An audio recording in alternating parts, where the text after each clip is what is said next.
Innal hamdalillah nahmaduhu wa nasta'inuhu wa nastaghfiruh wa na'udzu billahi min sururi anfusina wa min sayyiati a'malina. May yahdihillahu fahuwal muhtad wa may yudlil falan tajida lahu waliya mursyida. Asyhadu an la ilaha illallah wahdahu la syarika lah wa asyhadu anna Muhammadan abduhu wa rasuluh alladzi la rasula wa la nabiyyahu ba'da. Allahumma shalli wa sallim wa barik ala Muhammadin wa ala alihi wa ashabihi wa man tabi'ahum bi ihsanin ila yaumiddin. Amma ba'da. Fa ya ibadallah usikum wa iyaya bi taqwallah. Faqad qala Allah ta'ala ya ayyuhalladzina amanu taqullaha ittaqullaha haqqa tuqatih wa la tamutunna illa wa antum muslimun. Wa qala Rasulullah sallallahu alaihi wasallam man sara ayakunna akraman nas falyataqillah wa man sara ayakunna aqwan nas falyatawakkal 'ala Allah. Kaum muslimin rahimani wa rahimakumullah. Wabil khusus kepada Ketua Yayasan Pondok Pesantren Al-Husna yang kami hormati, beserta jajaran pengurus yang lain, para ustadz, ustadzah, sesepuh, bini sepuh, Desa Patemon yang kami hormati juga, dan kepada kaum muslimin semua yang tidak bisa kami sebut satu persatu. Kita bersyukur kepada Allah di kesempatan pagi hari ini dalam suasana bulan Syawal, qadarullah dengan takdirnya Allah Ta'ala mengumpulkan kita semua di dalam majelis ini. Kita tentu berharap bahwa ini adalah bagian dari keberkahan yang kita dapatkan di bulan Syawal ini, sehingga kita berharap ini adalah salah satu upaya sehingga kemudian kita bisa istiqomah ini. Ramadan itu masih berbekas di dalam diri kita. Masih ada bekasnya Ramadan? Apa bekasnya? Berat badan turun? Malah udah naik lagi. Ya semoga masih ada bekasnya ya. Qiyamul lail kita, saum kita, bacaan Al-Quran kita, dan juga amal-amal besar kita masih bisa bertahan sampai di bulan Syawal ini. Dari situ ya kami tidak lupa juga mengucapkan taqabbalallahu minna wa minkum. Semoga amal ibadah kita, kami dan antum semua diterima oleh Allah Azza wa Jalla. Salawat serta salam semoga senantiasa tercurah kepada uswah kita, teladan kita, Rasulullah Muhammad sallallahu alaihi wasallam beserta keluarganya, sahabatnya, dan juga orang-orang yang senantiasa istiqomah di dalam dinul Islam ila yaumil qiyamah.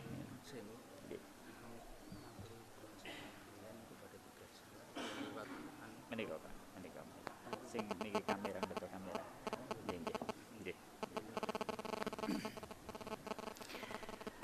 Di bulan Syawal kita disuruh bahas rezeki. Kayaknya menarik ini ya. Karena memang Syawal itu biasanya bekasnya, di antara bekasnya ya dompet agak kosong sih memang gitu ya.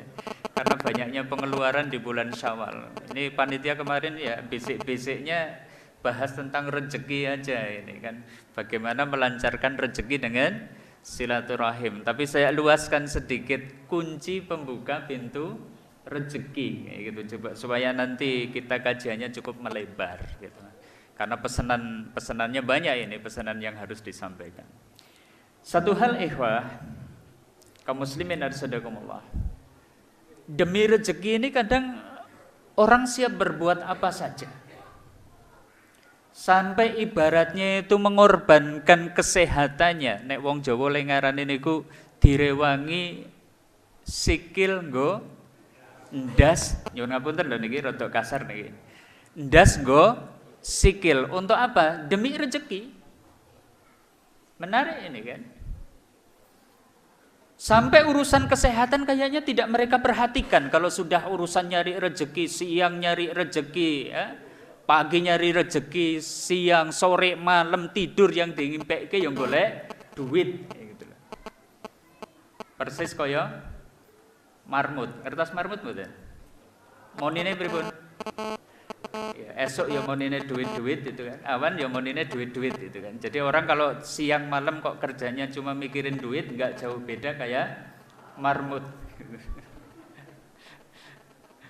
Ya. Sampai bahkan tidak sedikit di antara orang mengabaikan perintah Allah sehingga kemudian mungkin sholat dia sepeleke, gitu kan? Perintah-perintah Allah mungkin demi mendapatkan rezeki seorang wanita mungkin tega rela menanggalkan jilbabnya karena memang syarat di dalam perusahaannya yang bisa jadi karyawan harus berpenampilan menarik dalam tanda petik membuka aurat. Ada yang siap melakukannya pula. Bahkan tidak sedikit demi rezeki kemudian orang itu menerjang larangan Allah. Sudah jelas-jelas ini haram diambil juga. Jelas-jelas bahwa tahu ini adalah bagian dari amal yang dilaknat oleh Allah. Urusan riba misalnya sedemikian banyak orang berkecimpung di dalamnya. Kenapa? Karena targetnya memang bagaimana mendapatkan rezeki sebanyak-banyaknya. Bahkan terkadang tidak sedikit orang menjual akidahnya ketika rezekinya seret, rezekinya sempit. Yang didatengin siapa? Wong pinter yang ternyata nggak lulus SMP gitu kan. Loh ini ada wong pinter ning jebul buta huruf sapa? Ya Mbah Dukun kan lulus SD tok ya jenenge wong pinter. Sampai menjual akidahnya. Bahkan tidak sedikit di antara saudara kita murtad dari dinul Islam demi urusan rezeki. Nah, kalau kita tengok itu semua, ikhwah, Bapak Ibu kaum muslimin arsadakumullah. Oh, ternyata urusan rezeki ini urusan yang memang sangat menjadi fokus. Ya. Fokus setiap orang. Yang intinya umumnya lebih masih memperhatikan aspek kauni tapi belum memperhatikan aspek syar'i di dalam mendapatkannya. Masih komitmennya itu dengan sebab-sebab kauni.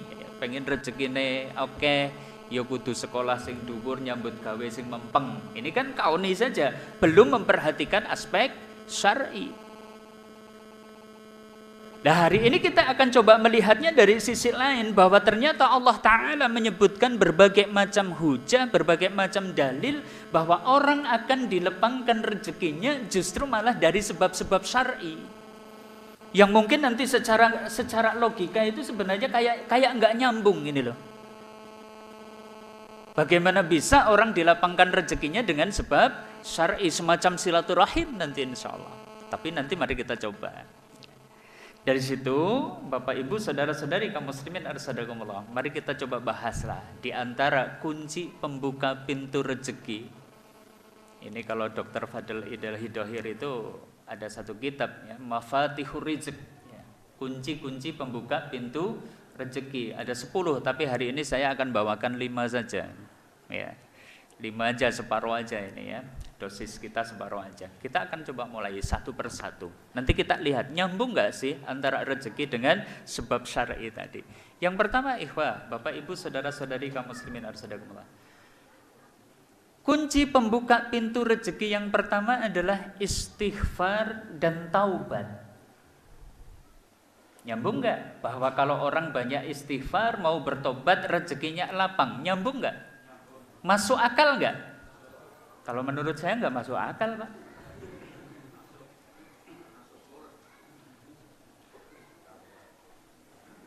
Coba jenengan nanti pulang sudahlah istighfar terus seharian. Apa terus ana wong njujuki duit gitu loh.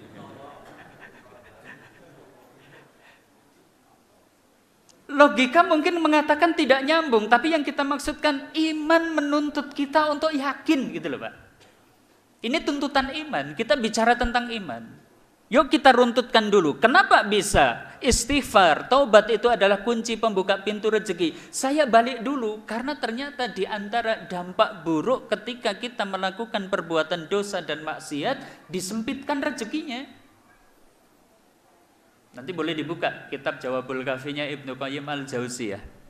Atau nanti ada kutaib kecil itu ya, As-Sarudunub wal Ma'asi 'alal fardi wal mujtama. Ini dampak buruk perbuatan dosa dan maksiat terhadap pribadi dan kelompok. Ini buku kecil. Di sana disebutkan petaka akibat dosa. Salah satunya dosa menyempitkan rezeki. Innal abda la yudnibu damban la yukhramu rizqan qad kana huyi alahu. Sesungguhnya seorang hamba bisa ditahan rezeki yang sudah disediakan baginya. Kenapa? Karena satu dosa yang dia lakukan. Jadi kalau hari ini kok jenengan usaha kok koyone kok wangel banget. Dodol mie ayam rapayu, ganti dodol bakso bangkrut, ganti dodol bubur ayam malah gerobake sing kedol. Ojo nyalahke sapa-sapa sih. Kita koreksi diri, itu adalah karena illa bidambin, karena dosa yang kita lakukan.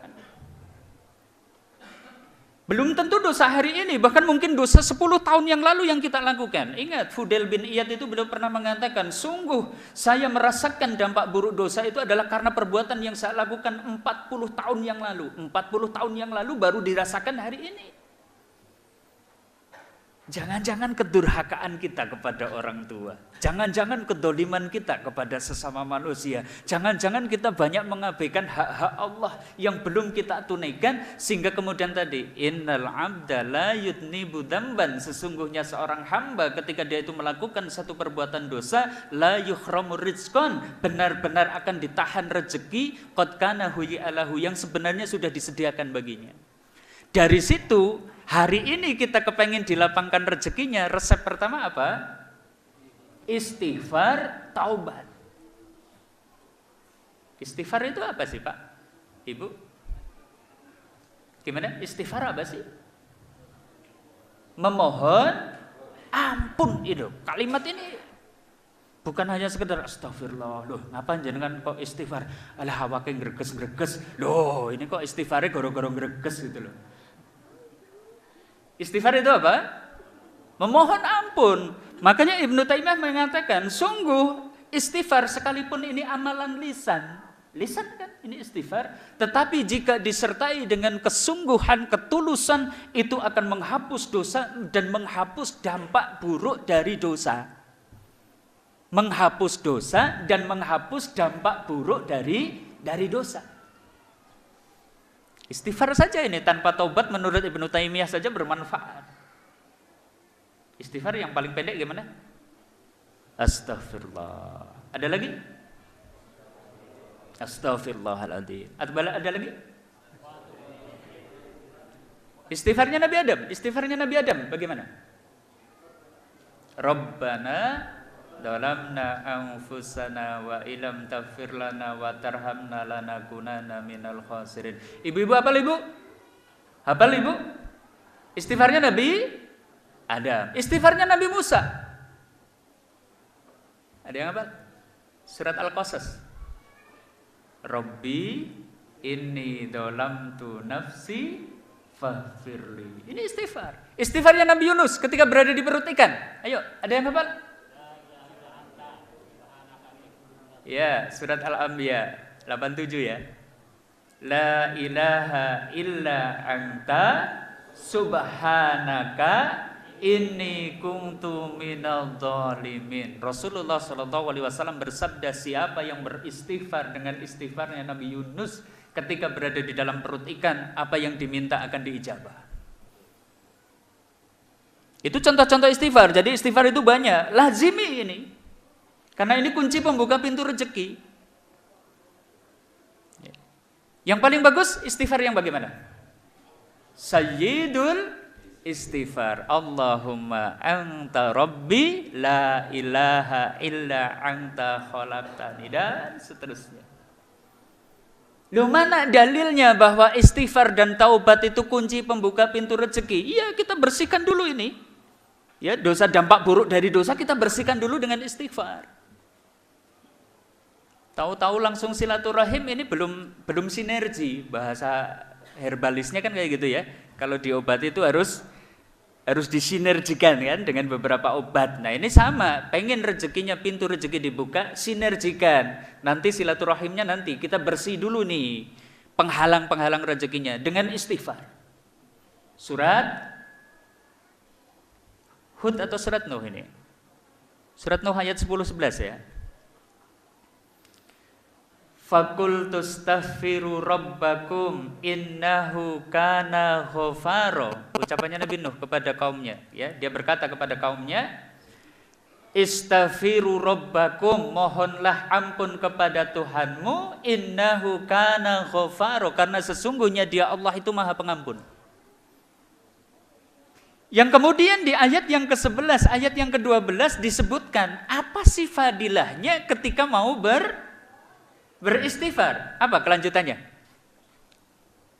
Yursilis samaa alaikum midrara.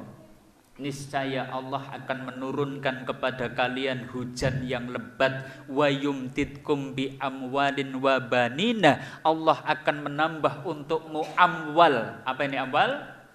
Harta, wabanina, dan juga anak. Jadi nek banyak istighfar ternyata nanti akan banyak anak. Nanti sekalipun pakai alat kontrasepsi, banyak istighfar tambah anak. Wah, nek ngono nyong ora wani istighfar ki wis wedi ta. Oh, ini. Karena janji Allah tadi, ya, akan ditambah hartanya, ditambah anaknya. Wa yaj'alakum jannatin wa yaj'alakum anhara. Allah akan menambah untukmu apa? Allah akan menjadikan untukmu jannatin, kebun-kebun, dan juga Allah akan menjadikan untukmu sungai-sungai. Makanya suatu saat kan Hasan Al-Basri pernah kedatangan tamu kepada beliau. Ya, kampung kami ini sudah sedemikian lama tidak diguyur hujan, sampai sawah ladang kami kekeringan, kami nyaris gagal panen. Kira-kira resepnya apa sih? Ya, dia bilang kepada Abu Sa'id Hasan Al-Basri, ya, ulama yang paling fakih dalam urusan halal dan haram ini di Basrah ini, Hasan Al-Basri. Maka beliau kemudian menjawab, istighfarlah. Istighfar, solusinya istighfar. Orang ini dikasih resep istighfar, puas, langsung pulang. Kemudian datang lagi kepada beliau ini. Ya, kami ini sudah membuka usaha macam-macam, tapi kok kayaknya gagal maning. Kok nyari rezeki kayaknya sedemikian sulit, wahai Abu Sa'id. Kira-kira resepnya apa, wahai Syekh? Beliau kemudian menjawab bagaimana? Istighfarlah. Ada lagi nih datang kepada beliau pasangan suami istri ini. Wahai Abu Sa'id, kami sudah sedemikian lama berumah tangga, tapi juga belum dikaruniai putra. Resepnya apa sih? Gitu. Maka kemudian Abu Sa'id Hasan Al-Basri pun menjawab, istighfarlah. Orang ini pulang ketemu di jalan. Dari mana? Dari tempat Hasan Al-Basri. Kenapa? Iya, kampung kami sudah lama nggak diguyur hujan. Katanya solusinya apa? Istighfar. Loh, kok podo? Aku sing rezekine seret yo istighfar, aku sing urung duwe anak yo ternyata istighfar. Wah, ojo-ojo iki ngarang iki.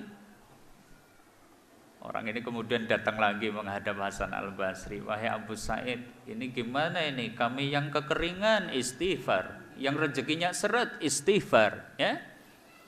Yang belum punya anak istighfar. Gimana ini? Nah, maka kemudian Hasan Al-Basri kemudian membacakan surat Nuh ayat 10 sampai 12 itu tadi. Faqul tustaghfiru rabbakum innahu kana ghafara yursilis samaa 'alaikum midrara wa yumdidkum bi amwalin wa banina wa yaj'alakum jannatin wa yaj'alakum anhara. Dalilnya di situ.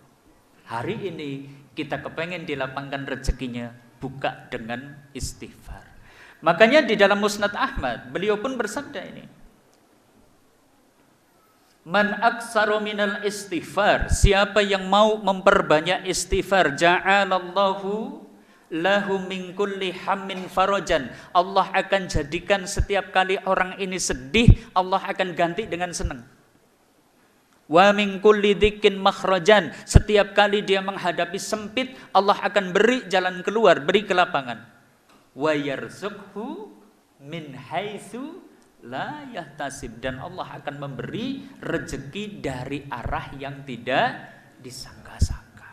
Resep yang pertama, kunci pembuka pintu rezeki yang pertama itu istighfar, taubat. Beda nggak? Istighfar sama taubat beda nggak? Beda? Bedanya di mana? Istighfar sama taubat beda nggak? Istighfar amal lisan saja, ini amal lisan saja. Tetapi kalau taubat di sini, kalau di dalam Fathul Bari kan disebutkan ada 3 syarat. Apa syaratnya kalau taubat? 1, berhenti dari perbuatan dosa yang dia lakukan. 2, menyesal. Ini penting. An-nadamatu taubatun, nadamah, penyesalan itu adalah taubat. Karena terkadang ada orang yang berhenti dari perbuatan dosa tapi belum menyesal. Wah, jenengan saiki wis ora judi meneh to? Iya, tobat, Mbah. Ah, ora duwe duit kok. Berarti belum tobat ini. Wah, aku saiki wis tobat lah, ora korupsi. Lho ngapa sih? Pensiun. Iya, wong wis pensiun ya wis ora iso korupsi gitu. Makanya butuh 1, berhenti, 2, menyesal, baru kemudian berazam untuk tidak melakukan lagi. Lah menyesal nanti di dalamnya ada meminta ampun ya, bertobat, memohon ampun kepada Allah Azza wa Jalla. Ini kunci rezeki yang pertama. Apa tadi? Istighfar dan tobat. Yang kedua sekarang. Kunci pembuka pintu rezeki yang kedua adalah takwa, maksudnya. Apa? Takwa. Ini nanti Ibnu Rajab Al-Hambali, beliau mensyarah hadis ikhfadillah yakhfadka. Jagalah Allah, niscaya Allah akan menjagamu. Salah satunya ini, Pak. Bahwa orang yang menjaga Allah, dalam tanda kutip. Apa ini? Menjaga Allah maksudnya apa? Gimana maksudnya? Ikhfadillah yakhfadka. Jagalah Allah, niscaya Allah akan menjagamu. Menurut Ibnu Rajab, ikhfadillah yaitu menjalankan perintahnya, menjauhi larangannya. Hampir mirip dengan takwa. Ketika seseorang bertakwa kepada Allah, Allah Ta'ala janjikan akan lapangkan rezekinya, beri jalan keluar dari kesulitan yang tengah dihadapi. Surat, ada yang hafal? At-Talaq ayat 2 dan ayat 3. Ayat 2-nya di bagian bawah ini, bagian ujung, kemudian ayat 3-nya di bagian awal. Wa may yattaqillaha yaj'alahu makhraja wa yarzuqhu min haitsu la yahtasib. Siapa yang bertakwa kepada Allah, Allah akan beri, niscaya Allah akan jadikan baginya makhraja, dan Allah akan memberi rezeki dari arah yang tidak disangka-sangka. Dari sini, dari ayat ini berarti kita bisa mengambil kesimpulan salah satu kunci pembuka pintu rezeki adalah takwa. Ayat 2 dijanjikan makhraja. Apa ini makhraja? Makhraja itu apa? Makhraj, jalan keluar. Artinya apa? Bahwa orang yang bertakwa ketika dia menghadapi kesulitan hidup, problematika hidup, Allah tidak akan biarkan kecuali Allah itu akan memberikan pertolongan kepadanya. Satu perkara yang tidak Allah janjikan kepada selain orang-orang yang bertakwa. Orang-orang yang pendosa Allah akan biarkan supaya dia menyelesaikan dengan kecerdasan otaknya. Orang-orang yang tidak bertakwa Allah biarkan dia menyelesaikan problematika hidupnya dengan kekuatan fisik yang dia miliki. Orang-orang yang tidak bertakwa, orang yang pendosa Allah biarkan dia menyelesaikan problematika hidupnya itu dengan harta kekayaan yang dia miliki. Tapi Allah janjikan orang yang bertakwa setiap kali menghadapi problematika hidup, Allah yang akan beri jalan keluar. Menang mana coba? Betapa banyak ikhwah, Bapak Ibu saudara-saudari kaum muslimin arsyadakumullah, problematika hidup yang kalau kita hanya mengandalkan kecerdasan otak kita, ada saatnya kecerdasan kita itu tidak bisa menyelesaikan masalah yang kita hadapi. Ada saatnya ikhwah, kita menghadapi problematika hidup sekalipun kita kaya raya banyak duitnya, duit tidak bisa menyelesaikan masalah yang kita hadapi. Ada saatnya kita mungkin punya koneksi teman yang mungkin pejabat, ada saatnya manusia nggak bisa nolong problematika yang kita hadapi. Tapi orang yang bertakwa Allah Ta'ala janjikan akan beri dia jalan keluar dari arah yang tidak dia sangka. Allah akan berikan pertolongan kepadanya sehingga kemudian dia seakan-akan demikian mudah keluar dari problematika yang dia hadapi. Betapa banyak problematika hidup yang sebenarnya simpel, sederhana itu terkesan buntu tanpa Nasrullah. Betapa banyak problematika hidup yang sebenarnya itu besar, seakan rumit, ternyata kita itu bisa keluar dengan mudah. Kenapa? Dengan pertolongan dari Allah. Ini janji bagi orang yang bertakwa. Ditambah wa yarzuqhu min haitsu la yahtasib, dan Allah akan memberikan rezeki dari arah yang tidak disangka-sangka. Ini kunci pembuka pintu rezeki. Tapi enggak kok Tat, itu saya punya tetangga dua Tat.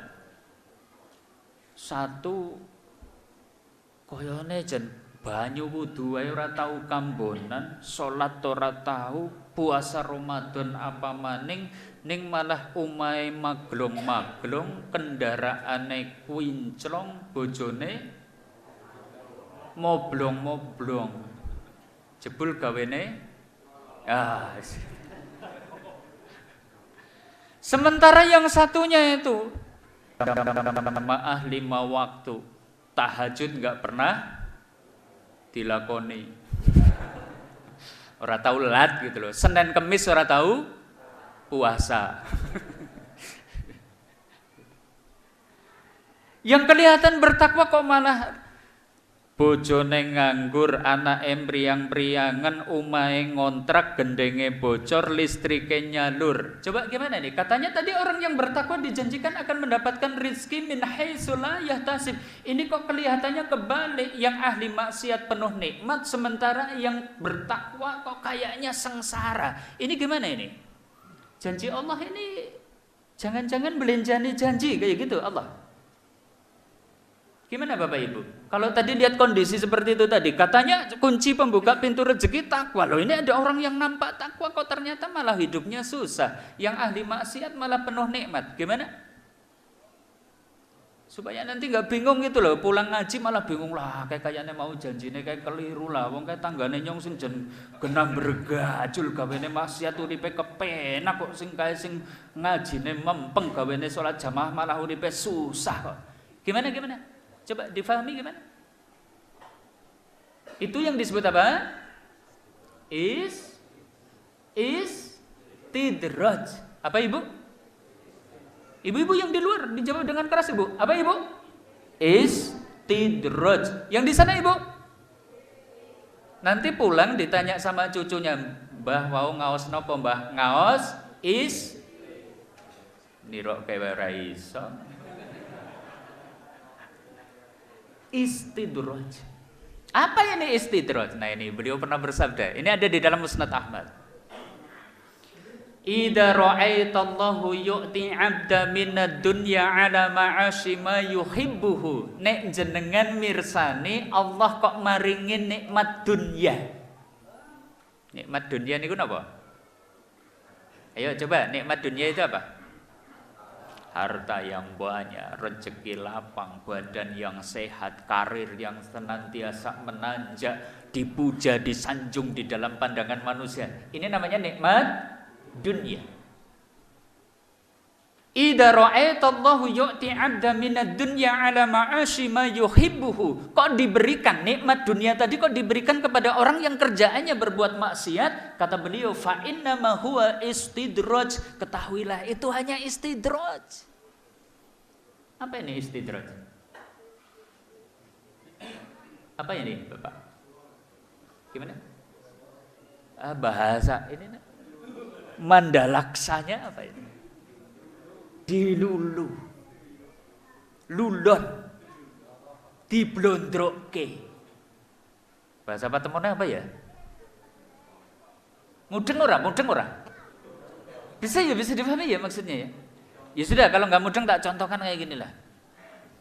Saya pernah coba nanya ke tukang mancing yang ada di Waduk Merica, gitu kan? Saya tanya, Pak, nek mancing kepengen lele dumbo sing gede caranya gimana? Wah, umpannya harus bagus itu. Loh, jenengan kasih umpan apa?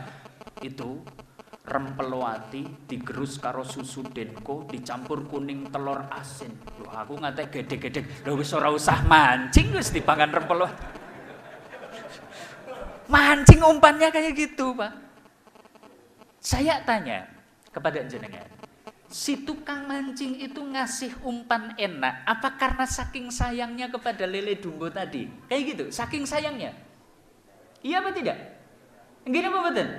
Bukan, supaya apa? Kecantel, bar kecantel berbun. Dicacak-cacak, dilebokke wajan.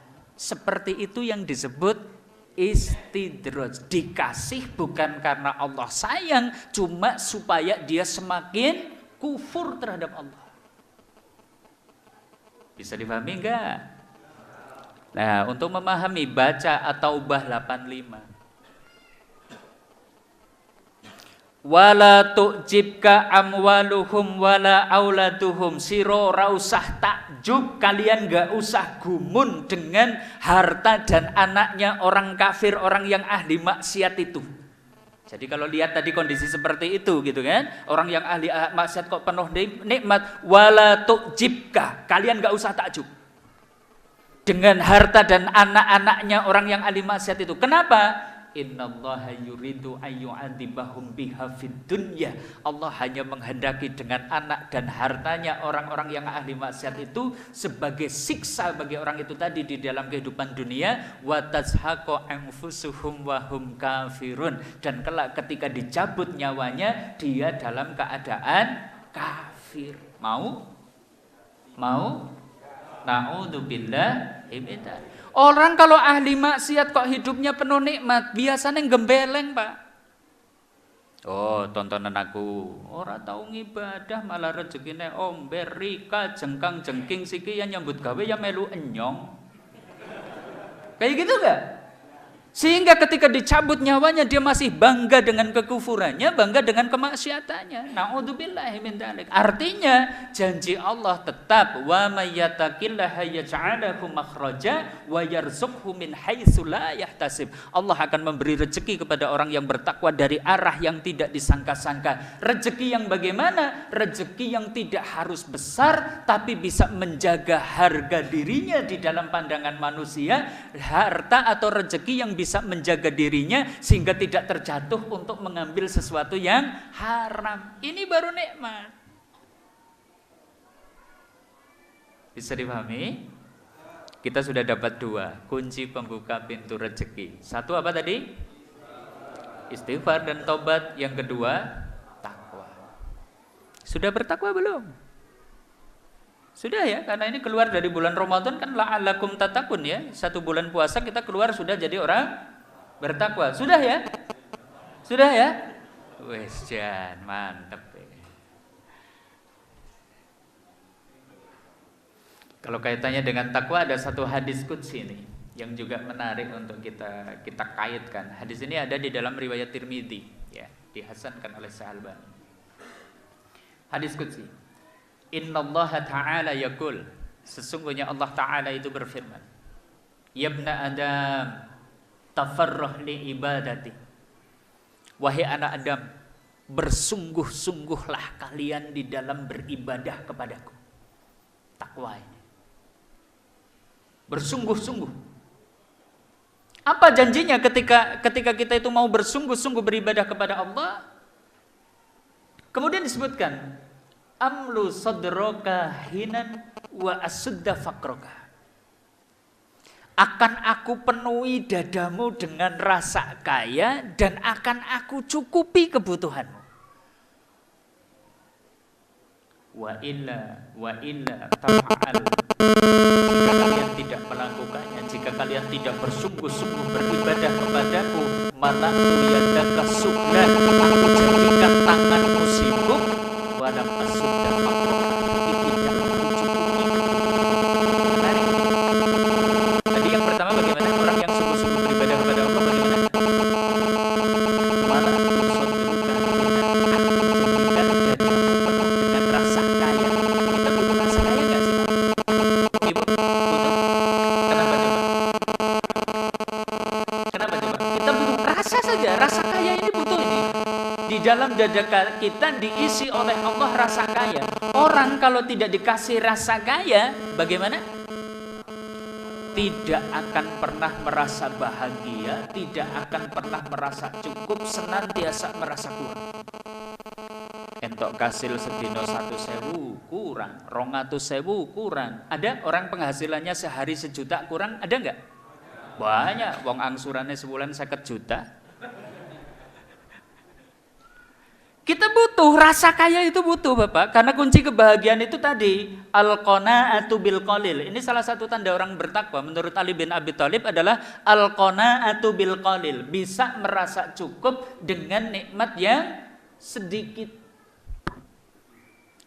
Sudahlah coba, kunci kebahagiaan di situ. Antum kepengen bahagia, nggak usah harta banyak. Cukup satu saja tadi, al-qanaatu bil qalil. Bisa merasa cukup dengan nikmat yang sedikit. Sayangnya kita kan kadang sulit untuk kayak gitu ya. Kita nggak bisa merasa cukup dengan nikmat yang banyak gitu loh. Wong okeh wae kurang apa meneh setitik gitu loh. Padahal kunci kebahagiaan di situ. Tadi rasa ya, amla'u sadroka hinan, aku penuhi dadamu dengan rasa kaya, wa asuddu faqroka, dan aku cukupi kebutuhanmu.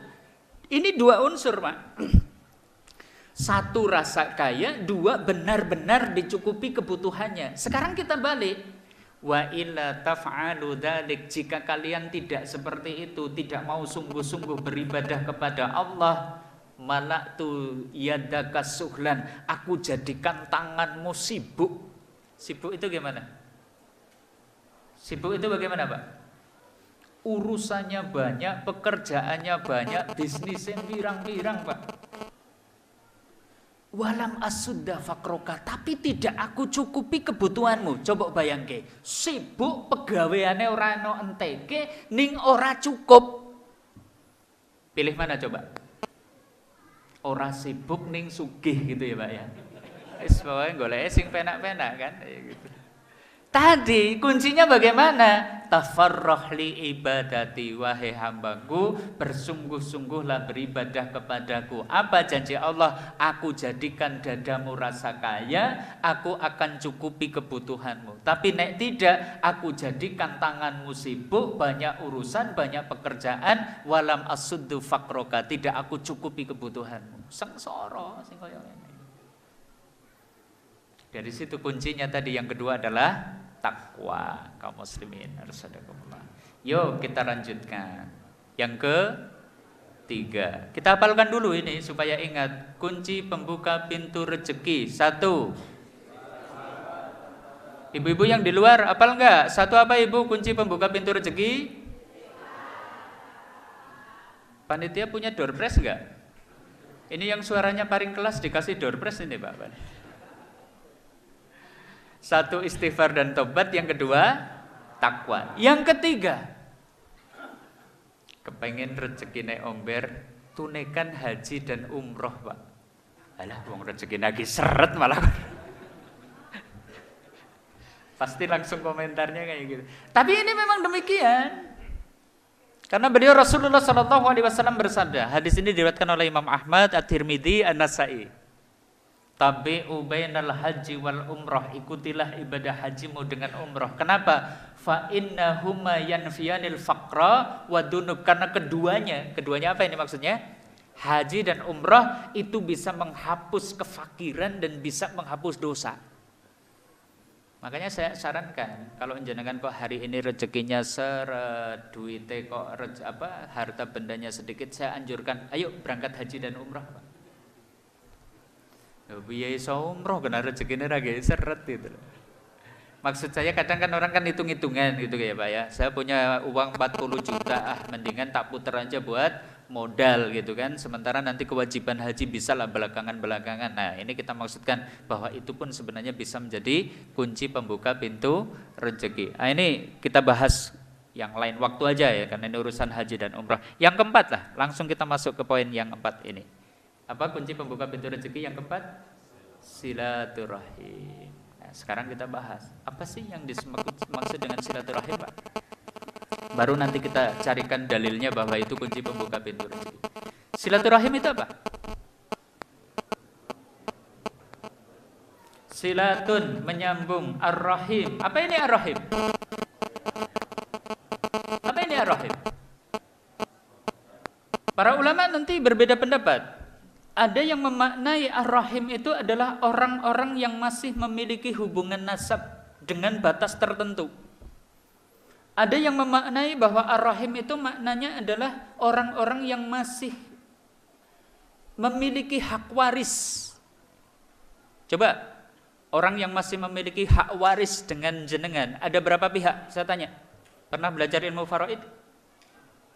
Berapa pihak orang yang masih punya hubungan waris dengan kita? Belum pernah ya? Ada 25 pihak, Pak. 15 kalangan laki-laki, 10 kalangan perempuan. Itu pihak. Nah, ada yang mengatakan yang wajib untuk disambung mereka-mereka yang ada di dalam, masih di dalam ahlul waris. Ada yang lebih luas lagi. Silaturahim maknanya ar-rahim itu adalah pokoknya kabeh anak putune Adam ya kuwi berarti jek dulur. Tapi nanti repot ketika nanti kita menghukumi, karena nanti memutus persaudaraan ini masuk kategori dosa besar. Ya, nanti boleh dibaca di dalam kitab Al-Kabairnya Imam Ad-Dahabi. Ya, qati'ur rahim, memutus persaudaraan itu adalah salah satu dosa besar. Nah, kalau begitu silaturahim sebenarnya ini lebih khusus kita menjalin hubungan dengan orang-orang yang masih memiliki hubungan kerabat. Ada yang wajib sekali. Siapa coba? Yang wajib sekali kita sambung hubungan kekerabatannya. Siapa? Yang paling dekat kekerabatannya dengan jenengan. Siapa? Orang tua, bapak ibu kita. Ke atas, nanti mbah, ya, dan seterusnya. Ini wajib. Memutusnya durhaka. Ke bawah ini juga wajib. Ke bawah berarti siapa ini? Anak, ya, ke cucu dan seterusnya. Baru nanti ke samping ada kakak, ya, ada adik, baru nanti agak ke samping atas yaitu ada paman, ada bibi dan seterusnya. Ini orang-orang yang dianjurkan untuk disambung. Nah, menariknya ikhwah, yang disebut dengan al-wasil, ketika membahas silaturahim berarti ada al-wasil. Al-wasil itu orang yang menyambung kekerabatan, yang nanti berhak dapat fadilah silaturahim al-wasil. Nah, beliau bersabda, ini di dalam Sunan At-Tirmidzi ini. Al-wasil ini siapa? Sang penyambung. Bahasa kitanya, al-wasil itu artinya sang penyambung. Laisal wasilu bil mukafi. Al-wasil itu bukanlah al-mukafi. Jadi ada dua istilah ini. Satu al-wasil, dua al-mukafi. Al-wasil orang yang menyambung kekerabatan. Al-mukafi itu apa? Orang yang membalas kebaikan dengan kebaikan.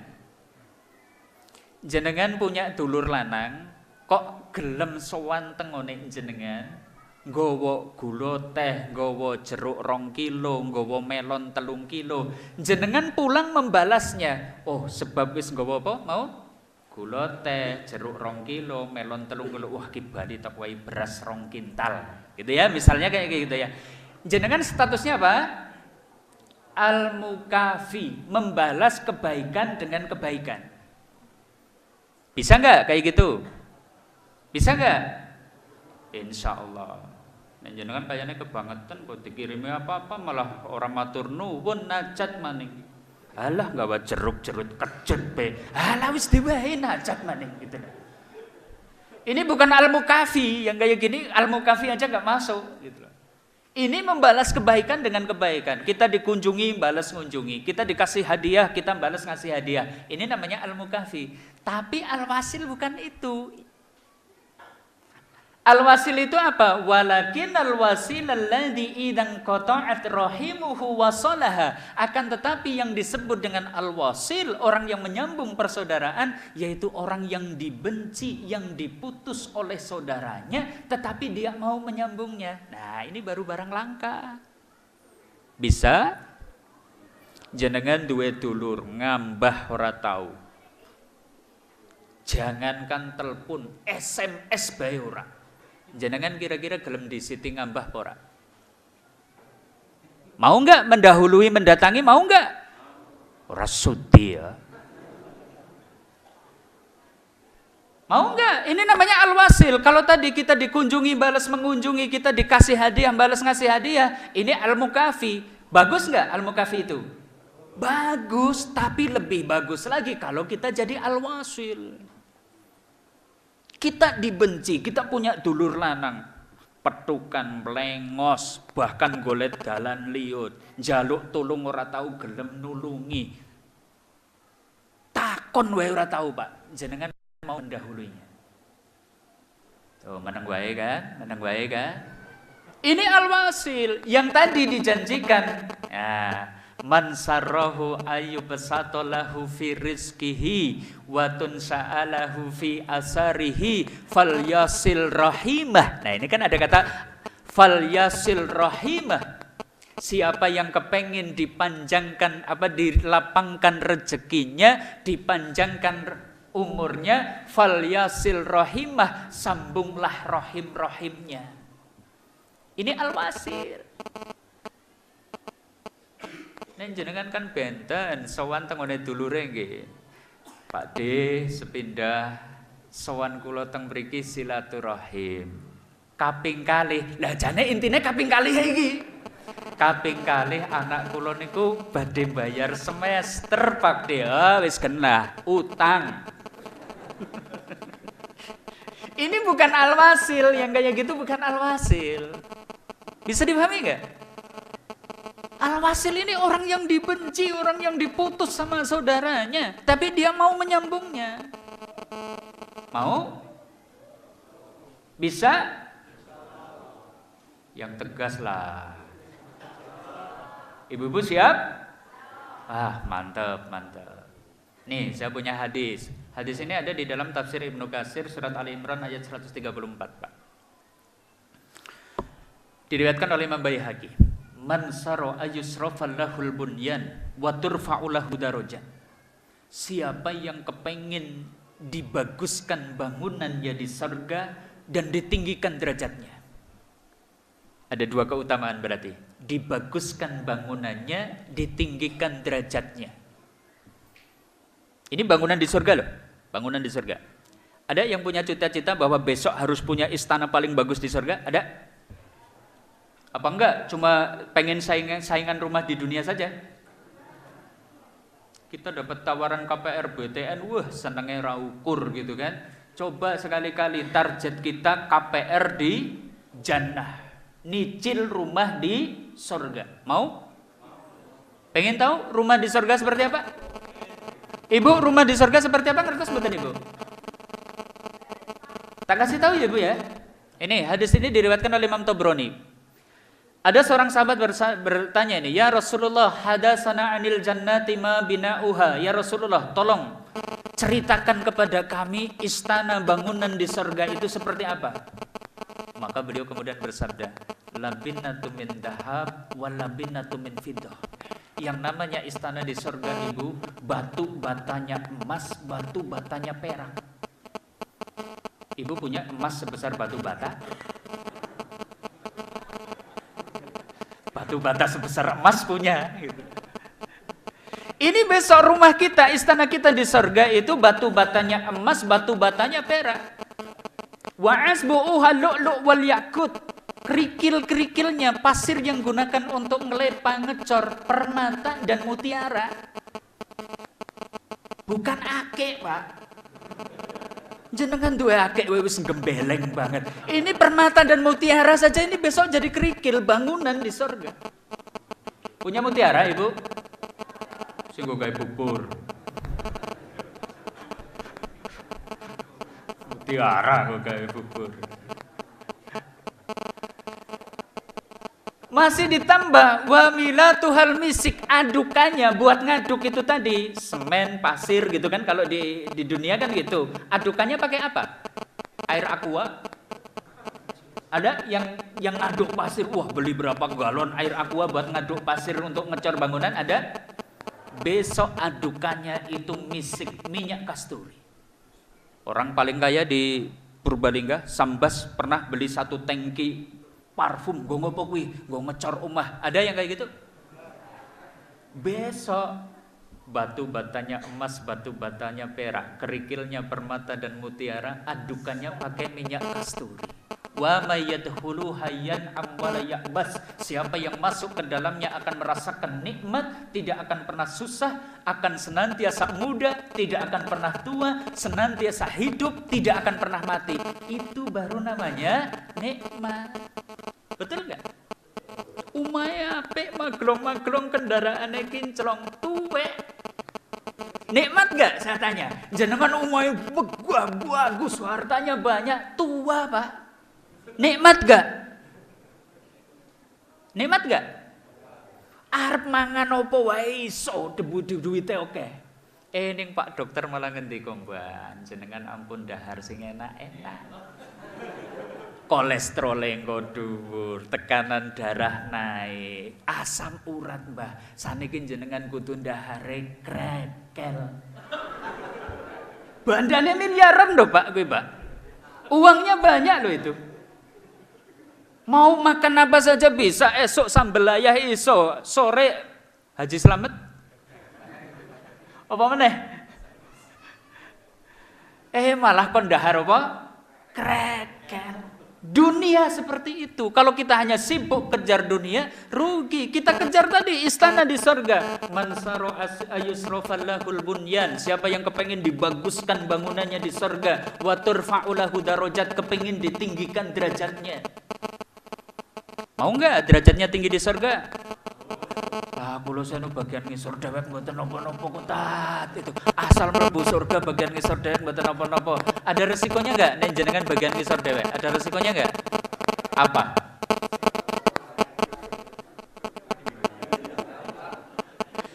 Dulu pas kita bahas ya di Masjid Patemon target-target di bulan Ramadan itu kan, kalau bikin target setinggi-tingginya Pak. Karena kebanyakan target tidak sampai 100%. Kayak gitu kan? Kalau target kita Jannatul Firdaus, surga yang paling, cuma ketemu 50%. Jangan masuk mana? Surga, tapi bagian tengah. Lumayan enggak?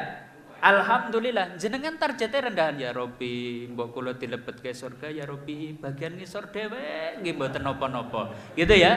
Target ketemunya 50% dari yang paling rendah. Jenengan mlebu pundi? Neraka. Makanya bikin target yang tinggi gitu loh.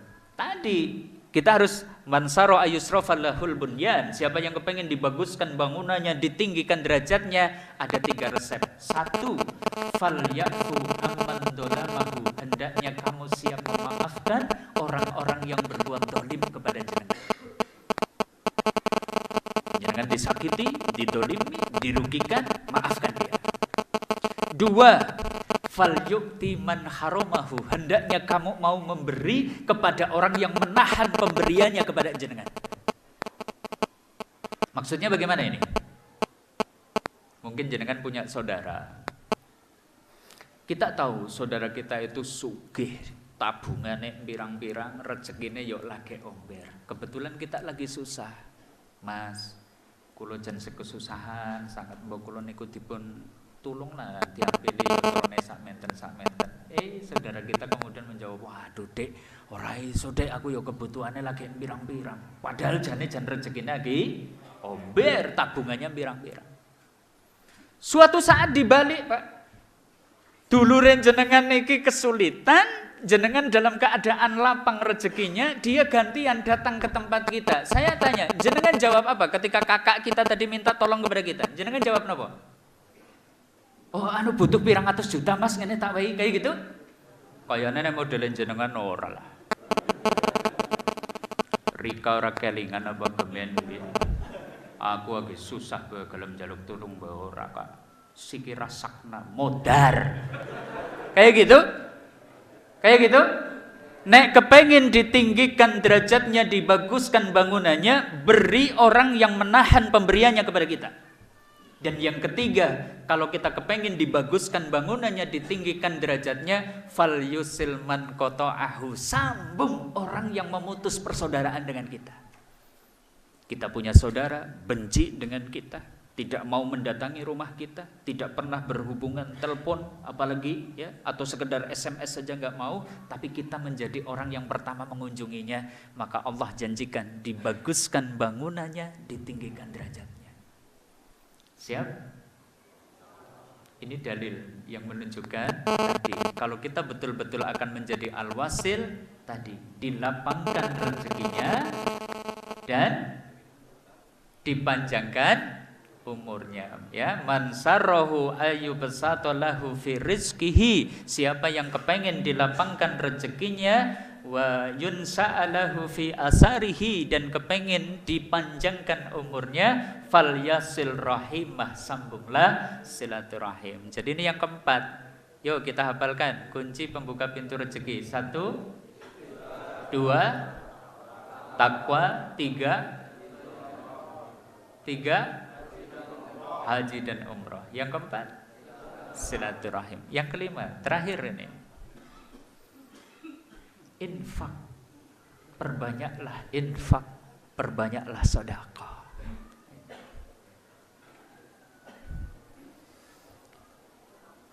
Ikhwani wa akhwati fiddin, arsadakumullah, Bapak Ibu, saudara-saudari kaum muslimin, arsadakumullah. Nyambung gak? Sedekah kok kunci pembuka pintu rezeki. Nyambung gak? Masuk akal gak? Enggak. Wong aweh kok. Kita kan yang namanya infak sedekah kan mengeluarkan, bagaimana bisa gitu kan? Bagaimana bisa malah melapangkan rezeki itu? Maksudnya saya masih berapa menit lagi nih? 15 menit ya, alhamdulillah.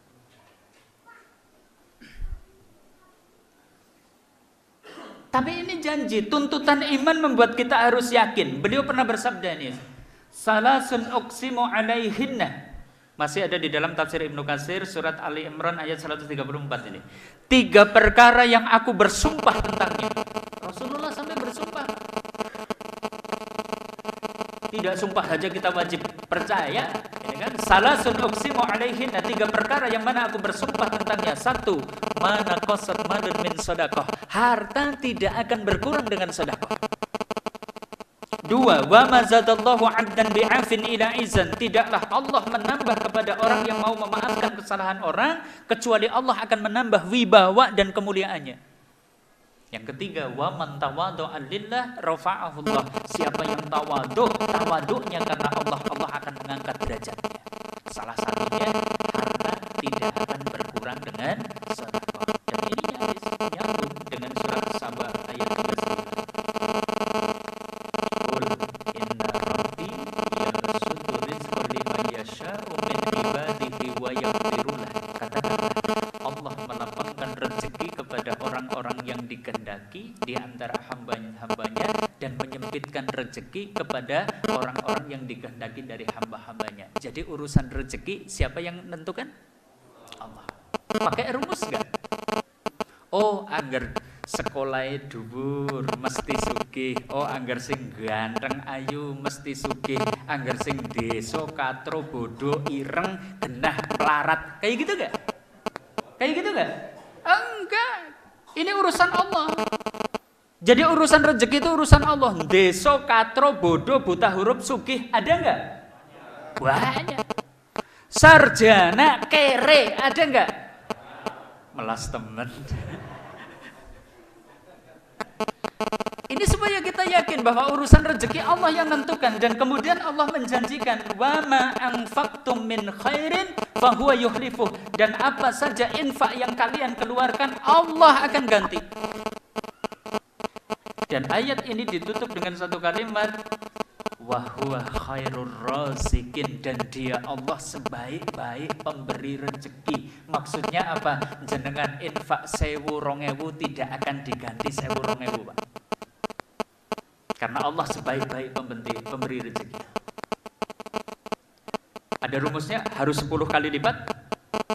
Harus 10 kali lipat. Oh, gini infak 1000 mesti diganti 10.000, seperti itu. Surat Al-Baqarah ayat 245. Man dalladzi yuqridullaha qardan hasanan. Mana ini?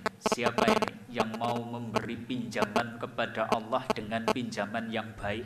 Kalimat ini sebenarnya bikin kita itu tersentuh mestinya, Pak. Terpukul ini. Siapa yang mau memberi pinjaman kepada Allah? Coba. Izin ora, Pak? Kenapa izin? Saya tanya, rezeki sing maringi sinten? Allah. Allah nembung karo jenengan loh. Siapa yang mau memberi pinjaman kepada Allah? Kan izin sebenarnya kita.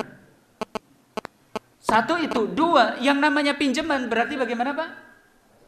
pasti akan dikembalikan. Maka kemudian janji yang selanjutnya, fayudha'ifahu lahu ad'afan katsirah. Allah akan memperlipat gandakan pengembaliannya dengan lipat ganda yang banyak. Ini janji bahwa sedekah, infak itu kunci pembuka pintu rezeki. Yakin? Yakin? Saya minta kepada panitia coba keluarkan sajadahnya, buktikan bahwa Bapak Ibu yakin ini Pondok Pesantren Al-Husnatul Ihadu. Mau bikin bangunan payone urung ono. Itu kan? Jenengan tadi lewat ke sini blekuan dalane becek. Kira-kira mau bantu enggak? Ya, pada panitia yuk gelar sajadahnya yuk, gelar sajadahnya. Infakkan. Tadi apa? Tujuannya apa? Infak sedekah supaya apa? Rezeki kita dilipat gandakan? Silakan. Wah, ini nodong ini ternyata ini Pak Ustadz nodong ini. Wah, ngono iki panitia gitu. Saya jadi teringat ini kepada sahabat Utsman itu, Pak. Ada yang pernah dengar kisah sumur rumah yang ada di Madinah? Sumur rumah itu adalah sumur yang dimiliki oleh orang Yahudi, ya, yang ada di tengah-tengah kota Madinah. Sehingga umat Islam itu banyak mengambil air itu dari sumur rumah ini dan dipungut biaya. Sampai akhirnya beliau itu pernah bersabda, siapa yang mau membeli sumur rumah untuk umat Islam, saya janjikan surga. Dan sahabat itu begitu mendengar tawaran surga, Masya Allah, mereka itu kemudian berlomba-lomba untuk bisa mendapatkannya. Hanya kebetulan yang ternyata bisa itu adalah sahabat Utsman. Sahabat Utsman ini karena memang betul kaya raya itu. Sampai akhirnya dinyang itu sumur rumah itu kemudian dinyang. Ternyata orang Yahudi karena itu menjadi sumber penghasilan bagi mereka. Berapa harga sumur rumah? Orang Yahudi bilang tidak saya jual. Itu kan? Karena itu sumber penghasilan.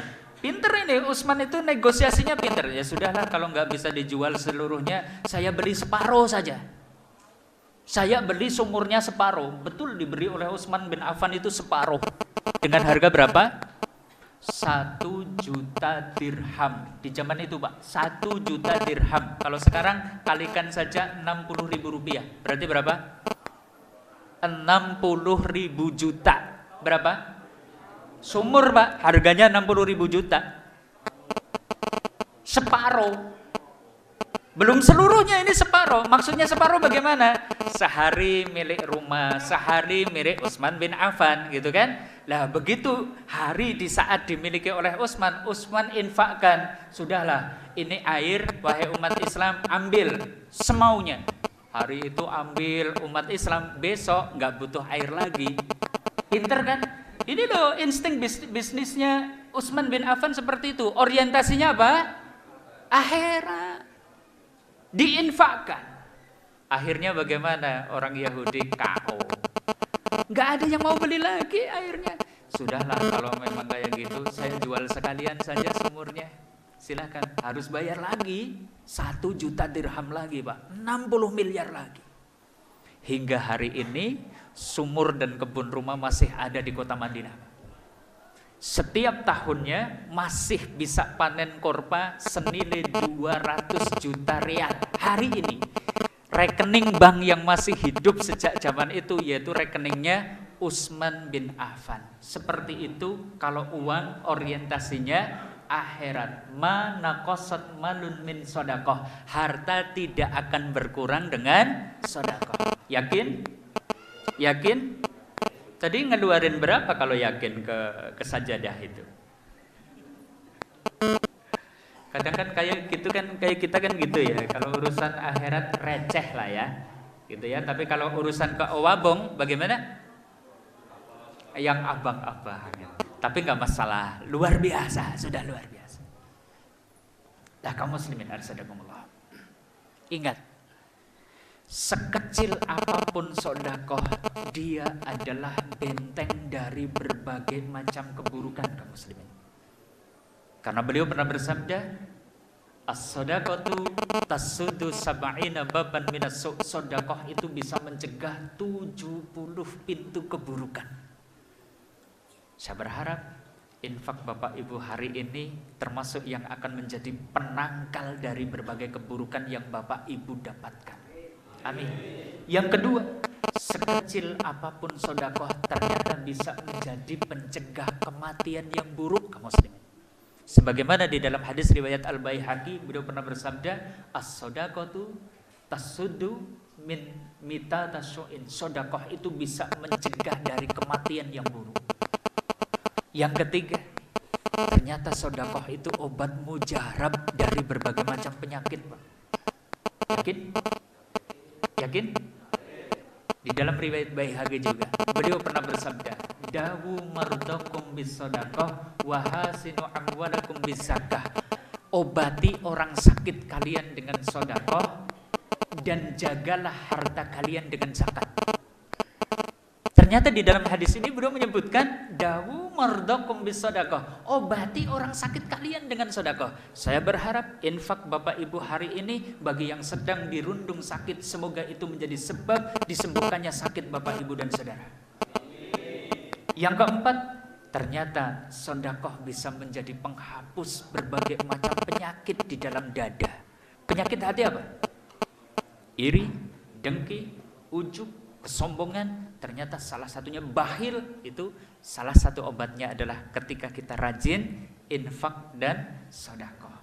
Yang kelima, bahkan ternyata as-shadaqatu burhanun. Sedekah itu adalah burhan, yang mana Ibnu Rajab kemudian menjelaskan burhan itu apa? Cahaya besok pada hari kiamat. Sekecil atau besar apapun sedekah yang Bapak Ibu dapatkan atau Bapak Ibu berikan hari ini, semoga kelak akan menjadi cahaya besok pada hari kiamat. Amin ya rabbal alamin. Yang keenam, bahkan sekecil apapun sedekah ternyata kelak bisa menjadi tameng dari api neraka. Mau? Mau? Hadis ini sahih, riwayat Bukhari. Beliau pernah bersabda, ittaqun nar walau bisikin tamrah. Bersedekahlah, jagalah diri kalian dari api neraka, sekalipun hanya dengan sedekah sebiji kurma. Sebiji kurma kaum muslimin, itu saja bisa menjadi tameng dari api neraka. Subhanallah. Ini semoga semuanya bisa menguatkan kita bahwa apa yang kita lakukan murni untuk mencari keridhaan Allah Ta'ala saja. Dan kaum muslimin, sedekah itu akan menjadi bertambah berkah jika sedekah ini kita berikan li thalibil ilmi, untuk orang-orang yang mencari ilmu. Untuk tujuannya syiar menebarkan ilmu. Kenapa demikian? Ada satu riwayat yang sangat menarik kaum muslimin. Kana ahwani ala ahdi Rasulillah sallallahu alaihi wasallam. Ada dua bersaudara di zaman Nabi sallallahu alaihi wasallam. Fakana ahaduhuma ya'ti nabiyyi wal akharu yahtarifu. Yang satu orang kerjanya mendatangi Nabi, mencari ilmu, mencatat hadis, belajar tentang ilmu agama. Yang satunya kerja. Sampai suatu saat fasakal muhtarifu akhahu ila nabi. Orang yang kerjanya itu bekerja, ya, orang yang kesehariannya adalah untuk kerja nyari nafkah itu pernah komplain, ya Nabi, ini saudara saya anggur-angguran, kerjaannya cuma belajar saja, ya, menimba ilmu kepada Anda, sementara saya harus bekerja. Ternyata apa jawab beliau? Faqala la'allaka turzaku bi. Bahkan sebenarnya kamu diberi rezeki adalah karena saudaramu mencari ilmu itu tadi. Hari ini Bapak Ibu, saudara-saudari berinfak, bersedekah untuk pembangunan atau mungkin untuk menafkahi anak-anak yang ada di pesantren ini. Termasuk di antara infak dan sedekah yang akan mendapatkan keberkahan tadi, bisa jadi kita diberi rezeki ya karena kita berinfak dan bersedekah untuk litolibil ilmi itu tadi.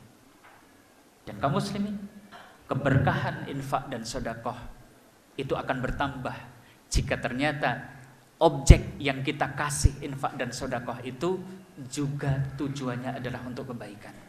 Coba bayangkan, Jika Bapak Ibu hari ini termasuk di antara donatur dari pesantren, pondok pesantren Al-Husna, mungkin dengan kotak infak yang setiap hari Ibu keluarkan, Bapak Ibu keluarkan,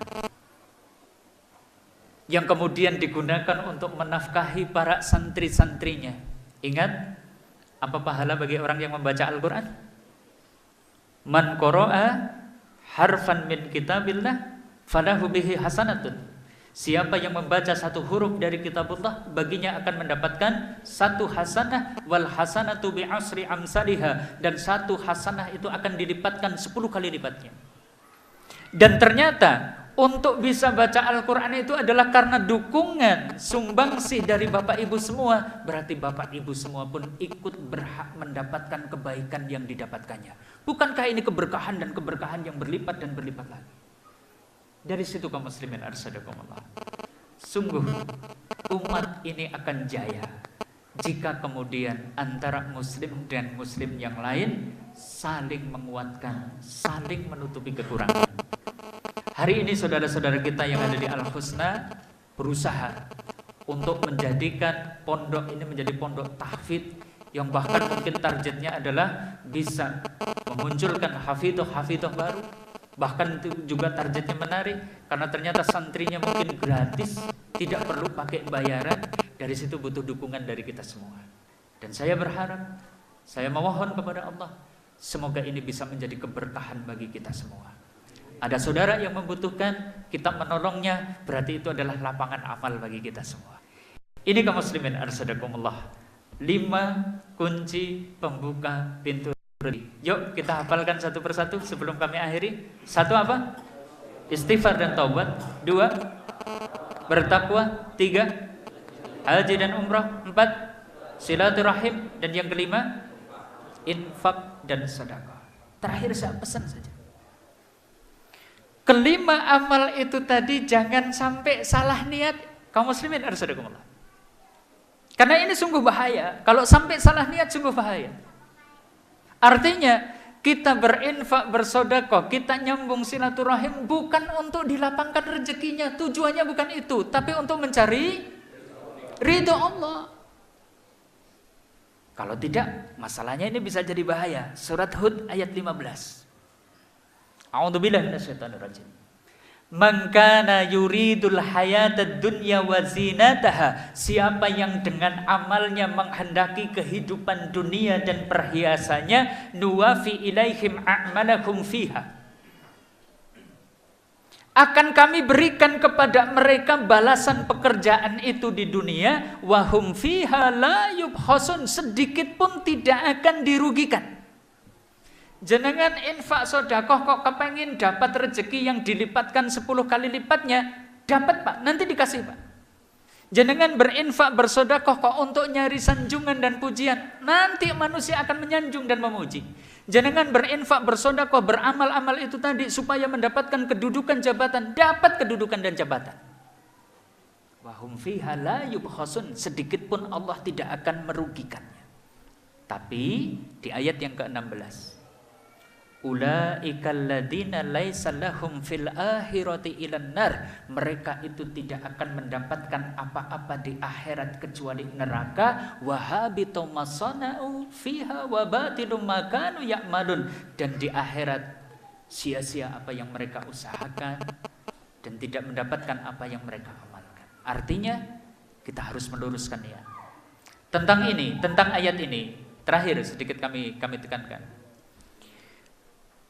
Di dalam Fathul Majid kemudian disebutkan, yang dimaksud ulaika laisa lahum fil akhirati ilan nar, mereka tidak mendapatkan apa-apa di akhirat kecuali hanyalah neraka, adalah orang yang beramal, entah itu sholat, entah itu sedekah, entah itu nyambung silaturahim, entah itu untuk haji atau umroh, entah itu tadi amal-amal yang lain, tujuannya hanyalah untuk ditambah hartanya, dijaga anak keluarganya, sama sekali tidak memikirkan akhirat. Bisa dipahami? Ini menurut Ibnu Abbas. Menurut Mujahid, muridnya Ibnu Abbas, mengatakan surat Hud ayat 15-16 tadi adalah orang yang beramal untuk sanjungan manusia dan sama sekali tidak mengharapkan akhirat. Dari situ kami tekankan, kita berharap bisa melakukan amal besar tadi, istighfar, takwa, haji dan umrah, silaturahim, infak, sedekah. Tapi semuanya harus lurus niatnya untuk mencari ridho Allah. Sedangkan fadilah itu akan datang dengan sendirinya, tapi bukan menjadi tujuan. Bisa dipahami? Mungkin ini kaum muslimin arsaдаkumullah tepat jam 10 lebih 45, tidak korupsi ya Pak ya, 1 menit pun. Inilah yang bisa kami sampaikan, semoga bermanfaat, semoga memotivasi kita untuk terus bisa istiqomah di bulan Syawal ini. Yuk kita lestarikan amal-amal besar kita di bulan Ramadan. Billahi taufiq wal hidayah, wallahu a'lam bishawab. Assalamualaikum warahmatullahi wabarakatuh.